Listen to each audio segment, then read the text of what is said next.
Pak, ada yang tanya kenapa Bapak menolak perintah untuk menunda atau menolak menyiapkan regu tembak untuk terpidana mati? Ya, mungkin banyak juga yang bertanya-tanya tentang masalah apa? Kenapa saya menolak perintah untuk melakukan menyiapkan regu tembak untuk untuk dilakukan eksekusi terhadap tiga terpidana mati. Ya, jadi ya sebagai pengetahuan saya terima kasih kalau diberikan kesempatan cerita sini karena persoalan itu sudah cukup lama, udah lebih dari 10 tambah 18 tahun, hampir 20 tahun ya. Jadi eh, tahun 2000, bukan 20 tahun, mungkin sekitar ya hampir 20 tahun lah, tahun 2024. Nah, pada waktu itu karena saya Kapolda Sulawesi Tengah, diminta menyiapkan regu tembak oleh kejaksaan sebagai eksekutor. Ya kan? Setelah saya siapkan regu tembak, pelaksanaan eksekusi itu tahun 2006 waktu itu, bulan Maret, tanggal 11, dibatalkan oleh Jaksa Agung waktu itu. Ya kan? Jaksa Agung Pak Abdurrahman Saleh. Jadi setelah dibatalkan, saya pelajari ada apa nih. Sudah disiapkan regu tembak, terus dibatalkan. Akhirnya saya coba dalami ke tiga terpidana yang divonis mati tadi di Lembaga Pemasyarakatan Petobo di Palu. Kemudian saya suruh cerita, saya rekam semuanya bahwa setelah saya dalami, loh kok Anda bertiga kok bisa dituduh sebagai pembunuh apa yang di pondok pesantren di Wali Songo. Saya tanya saksinya siapa gitu. Saya panggil saksi 3 orang, saya undang 3 orang saksi ke lapas Petobo. Saya temukan, saya tanya saksi, apakah saksi melihat perbuatan tiga terpidana mati ini waktu kejadian waktu itu tahun 99 ya, iya tahun 99 masalah ya. Nah, dijawab bahwa kami tidak tahu. Nah, saya tanya, kenapa bersaksi seperti itu? Berarti Anda memberikan keterangan tidak benar di pengadilan. Ya kami dipaksa harus bicara seperti itu. Saya bilang, wah ini kok kondisi seperti ini gimana? Jadi dituduh membunuh tapi tidak ada saksi yang melihat dia membunuh, barang bukti nggak ada, jadi semacam dipolitisir.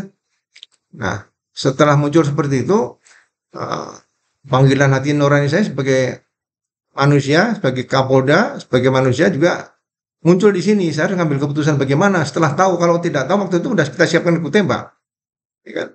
Tapi setelah tahu, ya udah saya berusaha kontak dengan pengacara. Ternyata menurut undang-undang di Indonesia, Undang-Undang Gerasi nomor 22 tahun 2002 waktu itu, setiap terpidana yang mengajukan gerasi boleh diajukan gerasi 2 kali gerasi sesuai dengan Undang-Undang Gerasi nomor 22 tahun 2002 waktu itu. Ya, terus gerasi kedua ini diajukan 2 tahun setelah gerasi pertama ditolak. Gitu. Jadi karena tiga terpidana mati waktu itu gerasi pertama ditolak oleh Presiden Pak SBY waktu itu November 2005. Jadi dia nanti November 2007 akan mengajukan gerasi kedua dan itu melalui suatu proses yang masih cukup panjang gitu. Jadi bisa 2008, 2009 dan sebagainya. Ya. Jadi kalau mau dieksekusi 2006 itu melanggar undang-undang, itu melanggar undang-undang gerasi gitu loh.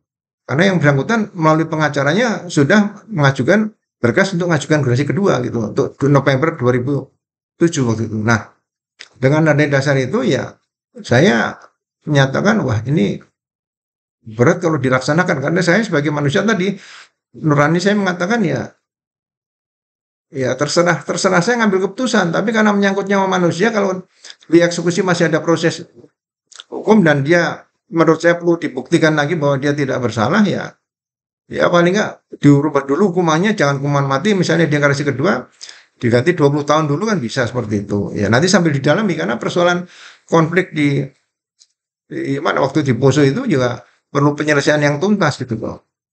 Nah, tapi akhirnya tetap dipaksa ya saya sampaikan sama pimpinan saya Pak Kapolri waktu itu ya mohon izin Pak Kapolri ini belum bisa kami laksanakan karena yang bersangkutan mengajukan gerasi kedua nanti tahun depan sesuai dengan Undang-Undang Gerasi nomor 22 tahun 2002. Nah itulah saya akhirnya ditegur oleh pimpinan ya dicopot ya saya terima aja saya lebih bagus dicopot karena ya karena saya kalau tidak dicopot, saya pasti tidak laksanakan perintah itu karena masih ada aturan atau undang-undang itu. Karena polisi bertindak atas nama undang-undang, bukan atas nama pribadi, nggak ada. Ya, jadi itu risiko dicopot. Jadi setelah itu saya dicopot, ditempatkan di Mabes Polri. Itu aja. Jadi eh, polisi itu dimanapun ya harus bertindak sesuai dengan undang-undang yang ada, sesuai dengan nurani ya, bukan atas dasar perintah pimpinan. Karena perintah pimpinan yang kadang-kadang yang bukan kalau perintah pimpinan yang salah itu sebetulnya juga sudah dilatihkan pada saat kita pendidikan dasar di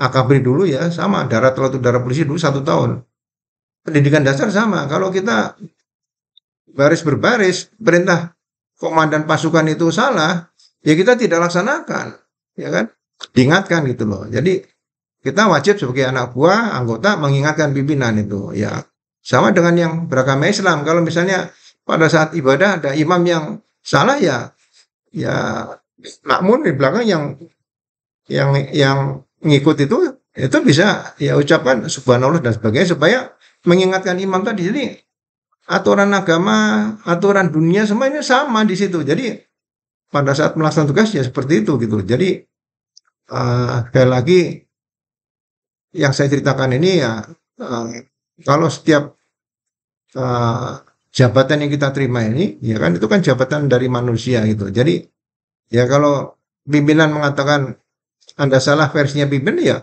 kita terima aja. Kita nanti bisa ngajukan keberatan lewat tata usaha negara kalau mau. Kalau enggak ya berdoa saja pasrah sama Allah gitu aja ya. Kalau sudah pasrah Allah ya ternyata juga perjalanan karir saya tidak berhenti di Letnan di Brigjen tapi masih bisa berjalan sampai ke terakhir jabatan Wakapolri. Jadi jabatan itu yang menentukan ya yang pertama ya pasti dari Allah dari lewat malaikat lah. Yang kedua ya doa orang tua gitu loh. Yang ketiga ya doa keluarga dan doa kita sendiri. Jadi kalau masih berpikir ya mohon maaf kalau aparat itu masih berpikir jabatan itu karena diberi oleh penguasa itu ya sebetulnya ya sah-sah aja tapi ya pertanggung jawabnya nanti di akhirat aja. Kalau kita sudah mendalami agama nanti di akhirat aja. Ya. Itu saja yang bisa saya ceritakan supaya nanti orang masih cerita tanya-tanya loh. Polisi kan bukan eksekutor loh. Memang kita tidak eksekutor. Yang eksekutor adalah jaksa. Jaksa minta. Begitu minta argo tembak, kita debat sama jaksa nggak apa-apa. Pak jaksa ini masih ada undang-undang gerasi. Nggak bisa gitu. Jadi ya saling mengingatkan jaksa dengan polisi ya kita bukan polisi kan bukan pembantu jaksa gitu dan bukan jaksa pembantu juga gitu ya kalau di penegakan kan penyidik tapi kalau dalam hubungan kedinasan ya polisi ya mitra dengan kejaksaan jadi bisa menyampaikan penolakan itu ya dengan yang beretika lah mohon izin Pak Kajati ini nggak bisa dilaksanakan masih ada undang-undang seperti itu aja.